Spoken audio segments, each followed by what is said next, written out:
meus amigos, nós estamos aqui para mais uma conversa, mais um bate-papo descontraído. Aqui hoje comigo o pastor Elias Ferreira Barbosa. Eu já quero te convidar a se inscrever no nosso canal, como você já sabe como funciona. Dá o seu joinha aí, dá o seu like no nosso canal, que vai ajudar a gente a divulgar ainda mais. Então eu estou aqui hoje com o pastor Elias, um pastor muito conhecido no meio da Igreja Batista Nacional. Ele é pastor da Igreja Batista Missão Ipatinga, convencionado da CBN, da Convenção Batista Nacional. E hoje eu queria saber dele um pouco mais a respeito da sua igreja, das suas crenças, dos seus valores, das coisas que ele pensa. Pastor, prazer muito grande. Prazer é nosso estar aqui. Muito obrigado por ter aceitado o nosso convite. Realmente quem conhece o pastor Elias sabe que é uma figura muito simpática. Então, muito bom conseguir um horário na sua agenda. E eu queria saber um pouco do senhor, pastor. Primeiro, se apresente, diga para mim qual a sua formação. Eu sei que o senhor é bacharel em teologia e fale um pouquinho da sua formação teológica. Nossa formação teológica, ela se deu por chamado, né? Não necessariamente é que a pessoa que faz teologia será um pastor, vai ser um pastor. Mas é um pré-requisito, né? Para que possa desenvolver o ministério. Então já tinha uma formação profissional na área da técnica eletrônica, de siderurgia, mas tinha um chamado de Deus. E atendendo esse chamado, começamos a estudar. Estudamos na FAT, Faculdade de Teologia de Ipatinga, um seminário vinculado, pertencente à Convenção Batista Nacional. E mais tarde fizemos a nossa convalidação, que é o registro na Secretaria do MEC, da Educação, Secretaria de Educação, como curso superior no STEB, o antigo STEB, que é o nosso primeiro seminário aqui em Minas Gerais. E logo depois fizemos também, com a parceria de SEBENGE, que é o nosso atual seminário aqui no estado, SEBENGE e a Faculdade Unida, um curso de pós-graduação em Ciências da Religião. O senhor também é formado em Ciências da Religião? Pós-graduado. Esse curso, a Ciências da Religião, ele dá um enfoque secular, um enfoque natural à religião, a experiência religiosa. Ela sai um pouco do âmbito teológico para que as pessoas possam ter um entendimento científico. Entendimento circular a respeito da experiência religiosa do homem, independente da denominação, da igreja ou da religião. Não fica só dentro da coisa espiritual, Não. Vai para a coisa para o âmbito científico mesmo, também. E a tendência hoje do mundo moderno é que cada professor, cada pastor tenha também essa formação, É o que os governos, as entidades caminham nesse sentido, E hoje já para se ter uma cadeira cativa nas universidades, até nas escolas, como aula de religião, se faz necessário ter esse tipo de formação, até para entender as outras religiões também, para não divulgar só a sua. Essa é uma das grandes questões, que nós temos a pergunta clássica, que a gente faz aqui, que as pessoas entendem somente a sua religião, e entende somente o seu ponto de vista, E a gente quer exatamente entender todas essas questões, por isso nós conversamos com vários pastores, várias denominações, e a gente tem essa preocupação de informar as pessoas, A igreja, o senhor pertence a uma igreja de grande tradição, A CBN é uma igreja de grande tradição no meio nacional, Temos a CBB, que é a Convenção Batista Brasileira, e a CBN, a Convenção Batista Nacional. Talvez sejam as duas maiores, Temos aí a Independente e tal, mas as duas maiores talvez seja essa. Mas o nome da Igreja Batista do Senhor já é um nome que não traz Igreja Batista Nacional. Você já traz uma Missão Ipatinga, eu já vi outras também convencionadas na Convenção Batista Nacional com outros nomes, o que a gente não vê, talvez, em outras igrejas batistas ou presbiterianas, enfim. Como é que é essa liberdade desses nomes, de colocar os nomes nas igrejas que a convenção te dá? Na Igreja Batista Nacional, a cobrança que a convenção faz é da gente ser cooperador, né? Das igrejas serem participantes, cooperantes e trazerem o nome Batista, né? E junto com o nome Batista, a nossa logomarca e o nome da CBN, quer dizer Convenção Batista Nacional. A questão do segundo nome ou de um sobrenome, isso a CBN dá sempre essa liberdade das pessoas, porque algum tempo atrás, quando a igreja crescia pouco, se adotava números. Então, numa cidade tinha lá 1, 2, 3 igrejas batistas, não mais do que isso. E o crescimento era muito paulatino. Com o passar do tempo, esse crescimento aumentou. Ele foi tão espantoso dentro da Igreja Batista Nacional que até às vezes, dentro de um grande bairro, nós temos em potencial às vezes 1, 2 igrejas e até 3. Porque a questão demográfica, geográfica permite isso, para atender o público, para atender o número de pessoas que tem, os bairros grandes. Aí ficou então difícil seguir a tradição da gente ter assim um número. Então depois do número, né, passou para a Igreja Batista no bairro e agora, como não cabe mais essa tradição também, se adota em todo lugar, não só pelo Batista Nacional, mas muitas igrejas adotam essa questão de ter o nome Batista e junto a ele um sobrenome, né? Um segundo nome. A gente ainda tem, né, na cidade de Patinga, qual o senhor faz parte, primeira igreja, segunda igreja, acho que vai até a quinta igreja, né? Quinta igreja. Depois começou a dar nomes, né? Exatamente. Porque a cultura vai mudando, do né? protestantismo brasileiro.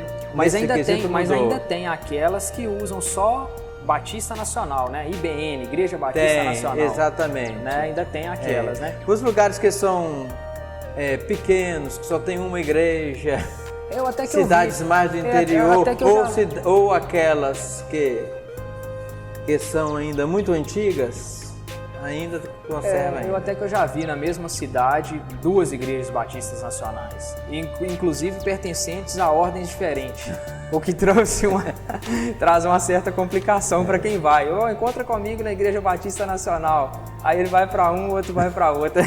Meio complicado, né? Mais ou menos por aí. Mas é algo assim, é algo que é para os membros entenderem, né? Para o público, para as pessoas do modo geral, nós somos batistas.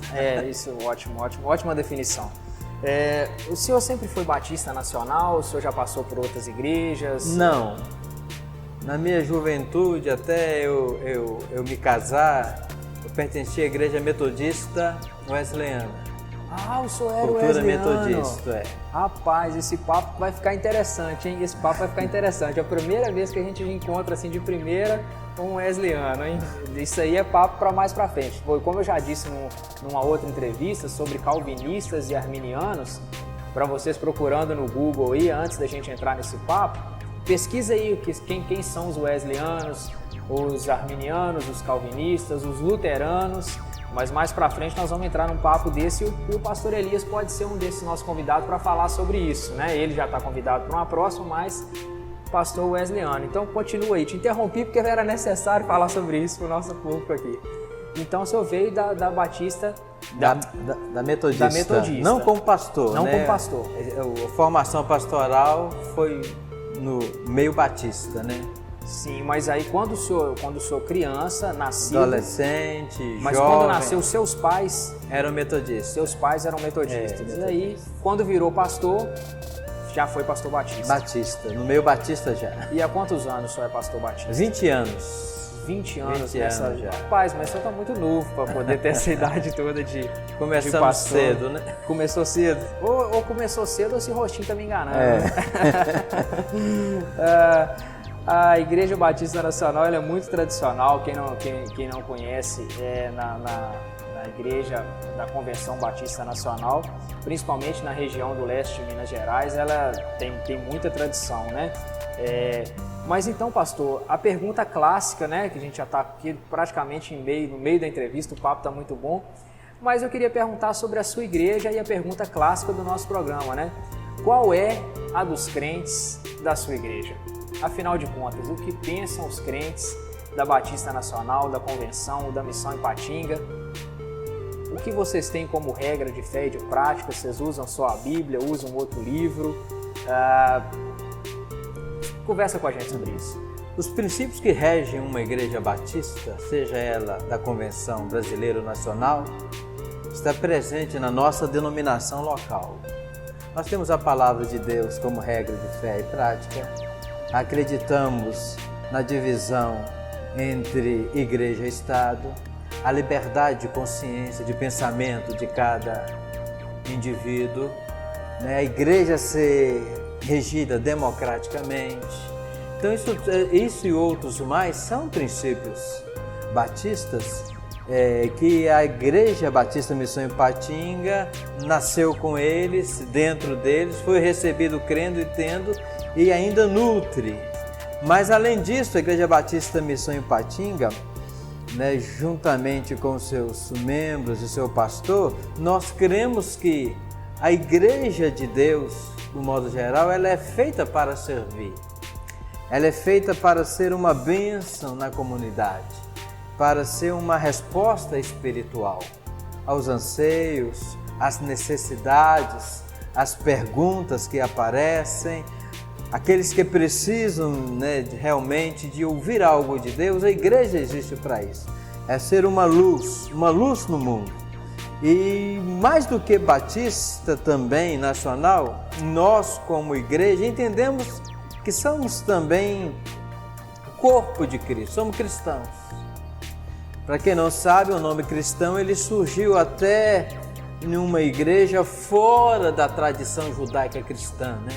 Porque assim que se rompeu o cristianismo, uma igreja de Antioquia começou com um movimento muito diferente, mas com muito carisma de discipulado intensivo mesmo. Ali tinha Paulo, Barnabé, outros mestres, e lá naquele tempo de Atos, da igreja das origens, lá no princípio, aquela igreja que não tinha aquele caráter, né, judeu, como as outras de Jerusalém e regiões circunvizinhas, aqueles irmãos foram a primeira vez que levaram o nome de cristãos, por imitar a Cristo. Então eu acredito que nós cremos nisso, que somos alguém que vivemos para imitar a Cristo. Imitar a Cristo, de alguma forma, remete a uma cultura judaica cristã. É interessante o senhor tocar nesse assunto, porque hoje a gente percebe em várias igrejas evangélicas essa questão do judaísmo, né? O judaísmo entrando dentro das igrejas, seja num artefato, num candelabro, seja na forma de um casamento, de celebrar um casamento, a gente está vendo muito isso. E na Batista Nacional, por um período, teve muito forte, hoje talvez menos, deu uma esfriada nesse sentido, mas o judaísmo na sua igreja, como ele é visto, ele é abraçado, ele não faz parte da sua cultura. Judaísmo na Igreja Batista aqui da Convenção Batista Nacional, a Missão Ipatinga, como é que vocês veem, adotam ou não? A Missão Ipatinga, ela vê que o homem, na sua demonstração de adoração a Deus, ele tem liberdade de fazê-lo, desde que ele não idolatre uma imagem, outro homem ou outra coisa. Quando a cultura ela é exercitada em adoração, mas sem quebrar esse princípio, né, mantendo a fidelidade a Deus, a gente como batista até, né, entende essa liberdade, cada pessoa se expressar e adorar ao Senhor na sua cultura, na sua forma, então, desde que seja verdadeiro. Mas nós como batistas não temos esse costume. Não temos costume judaico. Não temos costume. Certo. A Igreja Batista, essa é uma pergunta que às vezes as pessoas pegam um pouco no pé, mas é uma pergunta que tem que ser feita, né? A Igreja Batista, qual o senhor faz parte, é considerada uma igreja renovada, né? Então, os que não são da renovada, a gente todo mundo conhece como igreja tradicional, e eles não gostam de ser chamados tradicionais. Nós sabemos disso, que eles acham que não existe uma igreja tradicional, né? A não ser que eles dizem que eles seguem a tradição dos apóstolos. Mas enfim, a Batista Nacional é uma igreja considerada uma igreja renovada, ela se renovou da igreja tradicional, certo? E o que quer dizer uma igreja batista renovada? Ela é pentecostal, é neopentecostal, como é que é isso? A Batista Nacional, ela está no contexto de igrejas neopentecostal pelo seu tempo. Ela tem 50 e poucos anos de existência, mas ela é advinda da Igreja Batista Brasileira e manteve os mesmos costumes, as mesmas doutrinas, com diferenciação nessa questão de renovação. Para quem não sabe, a questão de renovação erroneamente é chamada de pentecostalismo ou tradicionalismo. Na verdade, esse é um movimento que começou na América e Europa na década de 50 e 60, chamado movimento carismático. Deixa eu só te cortar aqui. Então, a renovação não tem a ver com a questão pentecostal, neopentecostal? Não, tem a ver com um movimento do Espírito Santo no mundo, na década de 50 e 60. E nesse momento houve um despertamento para que a igreja pudesse expressar a sua fé, a sua liturgia, de um modo mais empolgante, de um modo mais animado, de uma maneira mais aberta, mais livre. E isso foi se espalhando o mundo afora, não só no meio batista. Todas as denominações, no modo geral, os batistas, metodistas, presbiterianos, sempre tem luteranos, sempre você vai encontrar a renovação, nessa palavra renovação em todas as denominações. Mas talvez o termo melhor, mais adequado seria um avivamento, né? Um avivamento. O grande problema que nós, enquanto denominação, tivemos, e hoje damos a mão à palmatória, é que confundimos uma obra que estava sendo feita pelo Espírito Santo de Deus para que as igrejas, de um modo geral, expressassem com muita alegria, com muito ânimo a sua fé, a sua liturgia, como hoje acontece na maioria das igrejas. Naquela época nós nos sentimos um pouco assim, exclusivistas, que aquilo era para nós e que todos deveriam se dobrar a nossa maneira de liturgia, e faltou talvez aquele entendimento de que é algo que veio como obra do Espírito para que pudesse haver um convívio respeitoso e pacífico em toda a expressão de adoração, fé, né, dentro da igreja do Senhor. Tá, mas essa renovação, quando veio, né, eu não sei se sempre foi assim, mas hoje o que nós vemos em muitas igrejas, né, que a gente visita e percebe, inclusive hoje na internet, um lugar sem lei, vamos dizer assim, né, um campo muito aberto, e aí qualquer um hoje tem um celular na mão e grava um culto, e a gente percebe muito nas igrejas chamadas renovadas, eu vou tentar ser o mais sutil possível, muito barulho, talvez até muita histeria, as pessoas que caem no chão e tal, e isso está trazendo um barulhão tremendo para as igrejas. A sua igreja tem isso também, essa cultura de se cair, de expulsar demônios e esse barulhão todo por ser renovada? Como é que é isso? Falar que há uma igreja renovada sem barulho, sem expulsar demônios, sem cura divina, libertação, é uma utopia. Essas manifestações, elas fazem parte da igreja renovada. Mas então, existe uma moderação nisso ou não? Mas a moderação, ela está presente, né, na igreja batista, porque nós, assim, nos renovamos com exageros, com incompreensões. Eu até falo assim que a coisa era tão, às vezes, escandalosa, que até os próprios corinhos eram provocativos, né? Ah, é? As pessoas que então, assim, se renovavam, que iam embora abrir uma outra igreja, cantavam para os outros tradicionais, né? perguntando, eu sou pentecostal e você, o que você é? Ah, já não ligo pra provocava, ninguém, né? já tinha aqueles corinhos provocativos, né? Tá, entendi. Chamava os outros De crente frio. Fariseus. É o que eu ia perguntar, se a sua igreja pode ser chamada então de a igreja quente, né? Uma igreja mais quente. Exatamente. Se a gente for bem sincero, hoje talvez os tradicionais chamem as igrejas renovadas de frias. Ah, é? Por quê?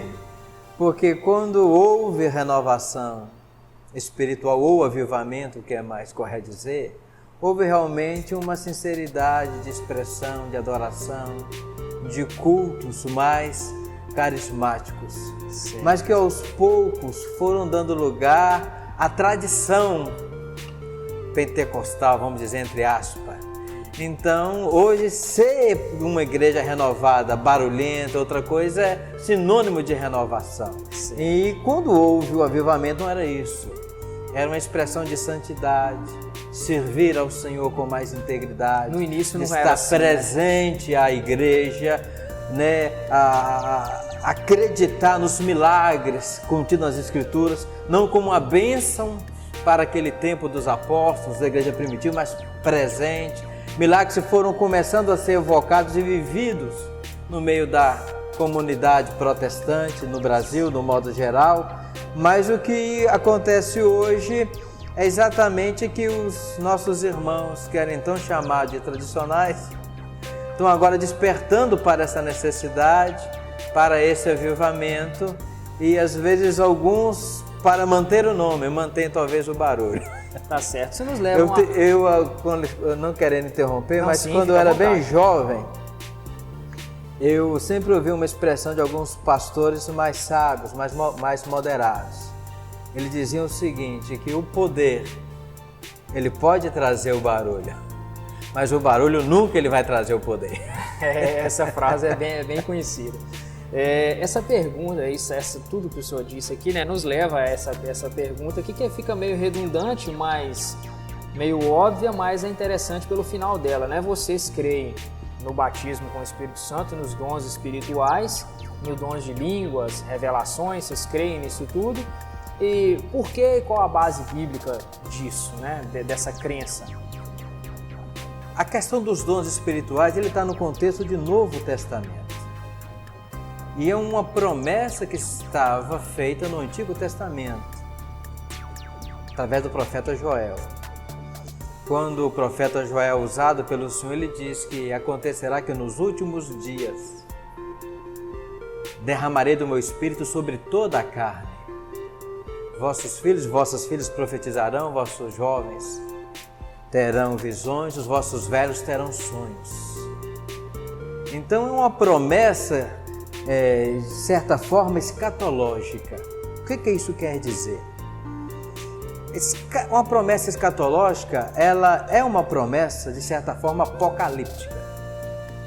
Ela começa com o advento de Jesus e conclui-se na sua volta, no seu retorno. Ou seja, os últimos dias, ele começou lá quando Jesus veio, no Pentecostes. E se você for perguntar para qualquer evangélico, para qualquer protestante, estamos vivendo os últimos dias? É clássico isso, né? Eles vão dizer, estamos nos últimos dias. Então, teologicamente... A gente ouve falar do machado na raiz, né? Desde que eu era bebezinho ali, né? Então, teologicamente, é uma incoerência eu querer separar a promessa de avivamento do sermão escatológico. Então vocês creem no dom de línguas estranhas, revelação, profecia, mas não só profecia. Isso, não só aquelas listas que Paulo coloca como os 9 dons. Porque o que eu vi, só te cortando, agora eu que estou te cortando, e eu não posso te cortar e estou te cortando. O que eu ouvi, a gente ouve, né, dos ditos tradicionais, entre aspas aqui, é que não há mais o que ser revelado além do que está na palavra, porque senão deveríamos continuar escrevendo a Bíblia. A revelação é o que está na palavra, então não há mais o que ser revelado, só o que ser ensinado. Então há revelação nas igrejas renovadas. Como é que é isso? Quando fala de renovação... Revelação. Da revelação. Quando fala de revelação, quando a renovação evoca a revelação, não é exatamente a revelação que diz respeito à inspiração bíblica. Porque não tem nada mais a ser revelado no que diz respeito à inspiração. Eu, como professor de teologia, eu concordo também com eles.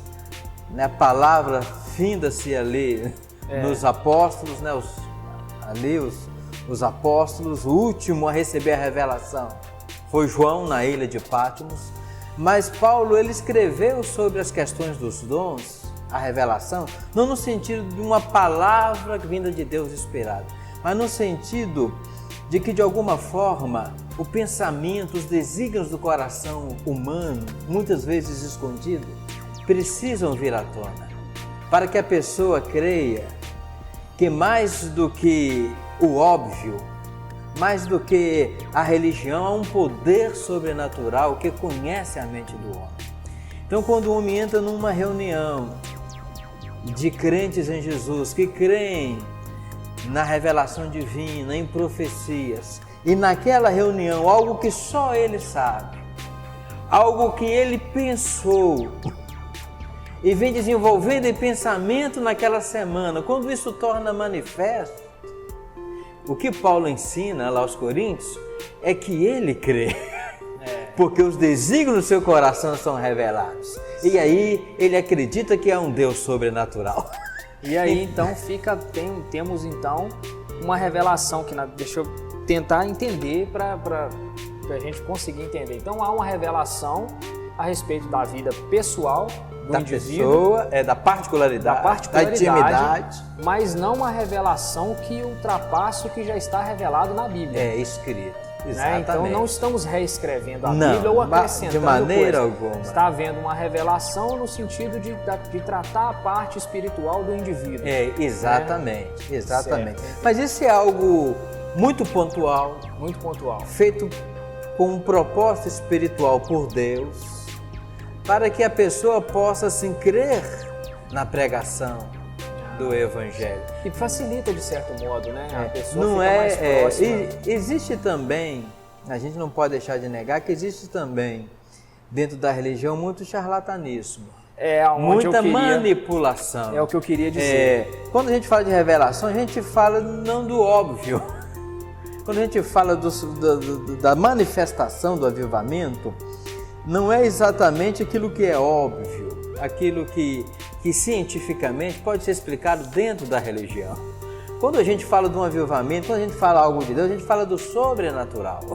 Tá certo. Entendeu? Então, eu penso que é o seguinte, aquilo que é próprio da religião, da fé, ele deve ser algo que está dentro do sobrenatural. Aquilo que a pessoa sabe que é real, que está existindo. Um exemplo, né? A pessoa estava ali com um câncer, a ferida, e ela é curada sem medicamento nenhum. A pessoa nasceu cego, o olho é branco, voltou a enxergar. A mão estava ressequida, voltou ao normal. Não há como explicar isso aí. Aí fica difícil. Então, quando a gente fala em cura, em sinais de avivamento, é isto. Não é a questão das pessoas estarem com doenças psicossomáticas e se trabalhar na emoção, na autoestima das pessoas, levando-as a crer que elas estão boas e realmente aquela falsa doença deixa de existir, porque o que estava doente era a mente das pessoas. Então, no meio, a gente entende que no meio pentecostal existe também esses falsos avivamentos, essas falsas manifestações do Espírito, mas a gente não pode tirar o mérito da palavra de Deus, da verdade, da experiência inexplicável que as pessoas são testemunhas dela. Essas coisas todas que nós estamos dizendo aqui, a gente já está terminando, eu não posso fugir dessa pergunta clássica, também uma outra pergunta muito clássica, que muitas pessoas têm ideia do evangélico, que o evangélico pensa que só ele vai para o céu. O clássico da pergunta da afirmação é essa, né, na verdade.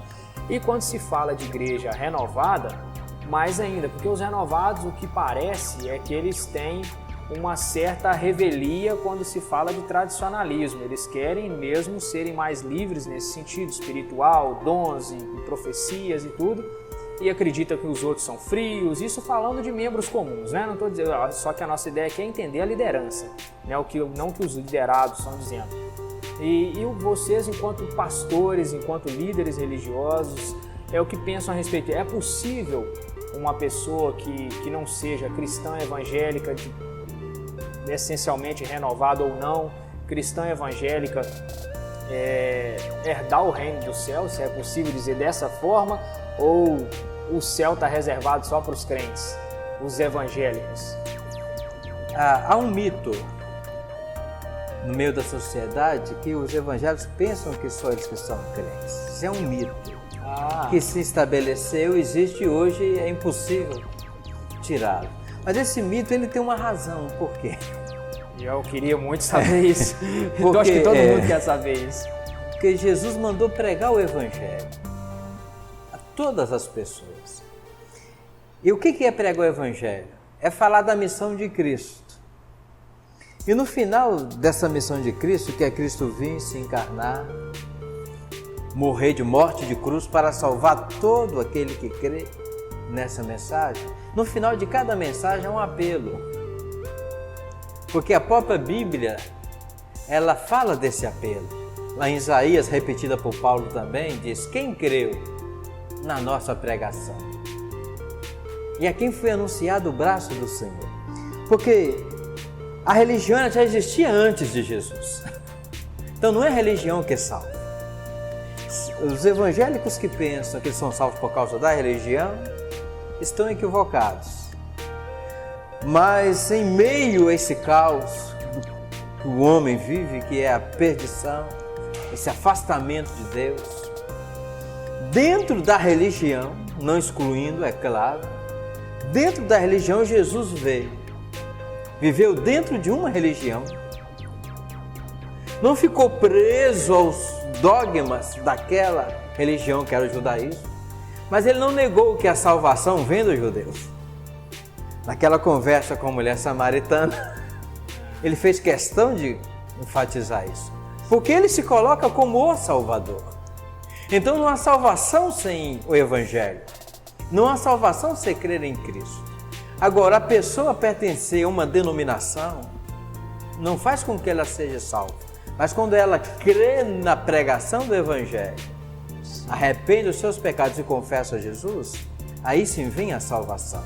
Você me perguntou se fora esse manual bíblico, fora esse meio, pode acontecer de alguém ser salvo? Sem Cristo não há salvação. Mas como uma pessoa pode ser salvo? Vou dar um exemplo para você, não sendo protestante. Nós vivemos hoje, nesse tempo, uma perseguição muito grande ao nome de Jesus, ao nome de Cristo, principalmente por aqueles radicais que matam pessoas cristãs. E nem sempre aqueles que são radicais são necessariamente protestantes, ou evangélico, ou católico romano, ou ortodoxo. Mas lá no seu coração um ponto em comum, todos creem em Cristo. Imagine você, aquela pessoa lá, diante de um radical muçulmano, com um facão na mão, perguntando se você é realmente cristão. Se você falar que é, você vai perder a sua vida, mas se você negar a sua fé, você vai viver. Imagina uma pessoa que morre nessa circunstância. Eu posso falar da salvação dele? É complicado, no mínimo, né, a colocação. Então, evidentemente que Jesus fez uma promessa, que todo aquele que perder a sua vida por amor a mim, achará. Então, se uma pessoa não é membro da minha igreja, mas ele vive essencialmente uma cultura judaica cristã de santidade, uma vida devotada às pessoas, de caridade, de amor, e ele faz isso por Cristo, reconhecendo que isto é fé, ele perde toda a sua vida, renuncia para ter essa forma de vida, evidentemente que há salvação nessa atitude, porque é uma promessa de Deus. Quem perder a sua vida por amor a mim, vai encontrá-la. Eu vou querer entrar, eu tenho que cortar porque o papo tá bom, mas a gente não vai acabar isso aqui. Eu vou querer depois, obviamente, que a gente tenha novas conversas e preciso de uma nova conversa, inclusive já deixar marcado aqui para os nossos amigos que estão em casa já saberem que o pastor Elias vai voltar e saber um pouco mais a respeito disso, porque nós não entramos ainda na questão que eu quero entrar depois, um pouco mais teológica, porque até então agora nós falamos só de quem está com a Bíblia, que está com a razão, e sabemos que tem outros livros, o Corão, e essas pessoas, como é que é a salvação deles, mas isso não é para esse programa de hoje. Mas só uma pergunta final, assim como nós começamos no início falando sobre a sua origem, né, wesleyana, hoje vocês são considerados o quê? Calvinistas, arminianos? Falar que nós somos a sua igreja considerados, né, é um pouco complicado, principalmente para mim que sou pastor, sou teólogo, professor de teologia, porque hoje você falar assim, eu sou calvinista, é você falar que segue uma linha, não é? E quando a gente segue uma linha teológica, você acaba assim, se envolvendo com algo que você mesmo não crê, mas é obrigado a defender porque você abraçou uma linha. Mas essa pergunta normalmente ela se reporta à salvação.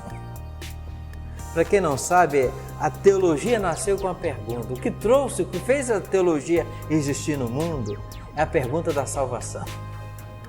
É a questão da salvação. Né? E as pessoas, quando tinham alguma dúvida, recorriam aos apóstolos, né?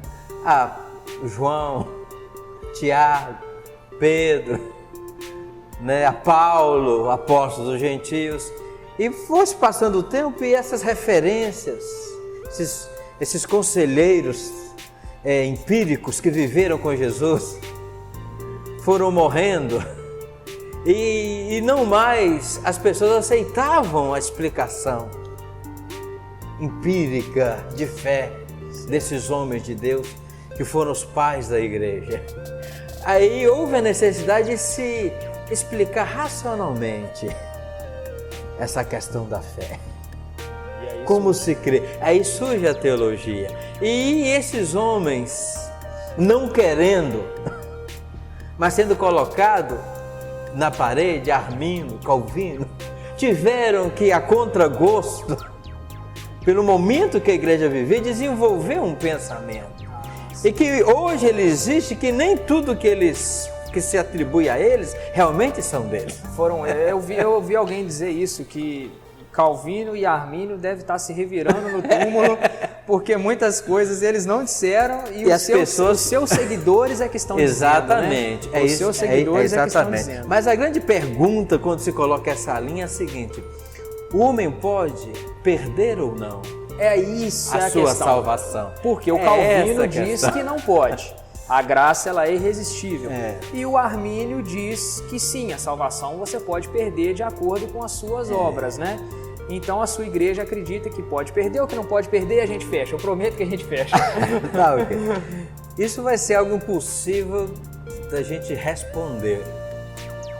Porque esse drama, esse dilema, eu sempre, quando eu ia dar minhas aulas de teologia, eu brincava com a turma, os calouros, fazia a seguinte pergunta. Na aula de teologia sistemática: você é salvo porque você crê ou crê porque você é salvo?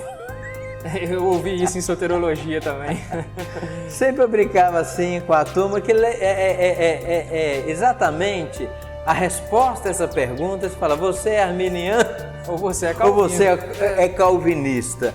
Então sempre essa pergunta vai gerar uma outra pergunta. Mas eu vou falar o que a gente crê aqui enquanto o entendimento que a gente tem bíblico, da nossa liberdade de pensar a fé, de não ficar tão alienado a uma linha de pensamento. Nós temos o seguinte, que o homem, a partir do momento que ele entendeu a mensagem do Evangelho, e ele, na liberdade que ele tem, fez uma aliança com o Senhor, Deus, ninguém pode tirar a sua salvação. e ele é salvo por causa da graça de Deus.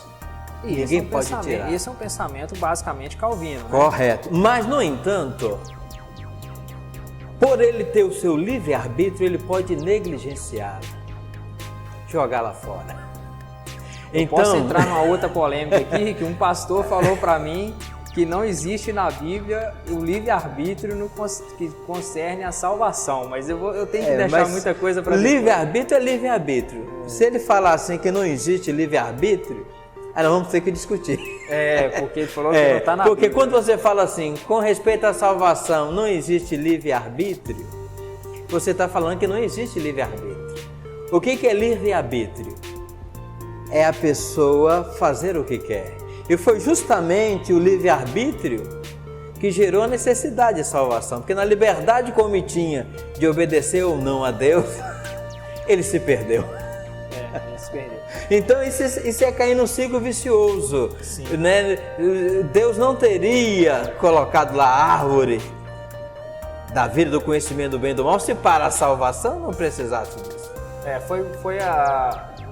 Vai ficar difícil a gente parar aqui, amigo. Mas olha só, a gente vai marcar uma próxima conversa e eu prometo que nós vamos abordar esse tema. E um pastor até, que como eu já disse, dei a referência aqui a respeito disso, ele disse justamente sobre isso, que a única vez que se teve livre-arbítrio na Bíblia foi para Adão. Né? Então não se tem a palavra livre-arbítrio na Bíblia, e eu falei com ele, não, mas então subentende-se que... Não, nem subentende-se. Não tem o livre-arbítrio no que concerne a salvação.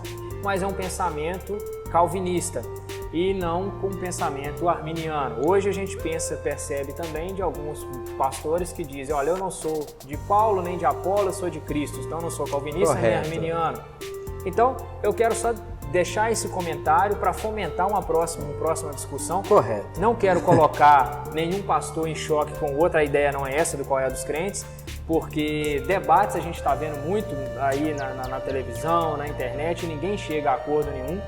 A gente só quer de fato que você conheça a Igreja Batista, você conheça a Igreja Presbiteriana, você conheça a Igreja Wesleyana, enfim, que você tenha conhecimento de quem são os evangélicos. Já deu para perceber que, culturalmente falando, eles são muito inteligentes. Prova o pastor Elias aqui e outros pastores que vocês já estão acompanhando, que são muito estudados, dedicados e não são alienados a qualquer forma de doutrina, regras, enfim. Mas nós queremos discutir um pouco mais sobre esse assunto, falar um pouco mais sobre isso, porque à medida que vocês vão assistindo os nossos programas, as nossas entrevistas, certamente que vai aguçando a curiosidade de aprofundar mais nos estudos. E a gente quer trazer pessoas inteligentes, como o pastor Elias, que sabe muito mais do que eu, obviamente, para poder explicar para vocês a respeito dessas coisas. Então eu vou fechar aqui deixando esse gostinho, já vou deixar anotado aqui quais serão as próximas perguntas sobre essas questões que nós levantamos aqui, que dá vontade de ficar falando por horas aqui, para uma próxima oportunidade. No mais, pastor Elias, eu quero te agradecer mais uma vez. Muito obrigado por ter aberto as portas da sua igreja para nós aqui. Nós estamos aqui no templo da igreja, no templo, né, na sua igreja, e falando sobre um assunto tão interessante que as pessoas chamam de polêmico. Eu chamo de interessante, né? E não está tão difícil de entender assim, mas que as pessoas tenham tido a compreensão, pelo menos nesse primeiro encontro, que nós possamos num próximo falar um pouco mais aprofundado. E eu queria que você deixasse um recado para a nossa turma aí que acompanha o nosso canal, para poder conhecer um pouco mais a respeito disso. Dá seu recado, você tem um minutinho para falar com eles aí. Eu agradeço aí, né, pelo elogio, né? Não nos consideramos tão inteligentes assim, mas modéstia, portadores da graça de Deus. Mas eu gostaria de dizer que Jesus é a grande arca. Jesus é o grande barco de Deus para salvar toda a humanidade. É um chamado para que as pessoas possam entrar e permanecer nesse barco, porque Ele está predestinado a levar todos que estão nele para o céu. Essa é a grande predestinação? A grande predestinação. Se você estiver nesse barco, nada vai impedir que ele chegue lá. Tá certo. Independente se está na minha igreja ou não.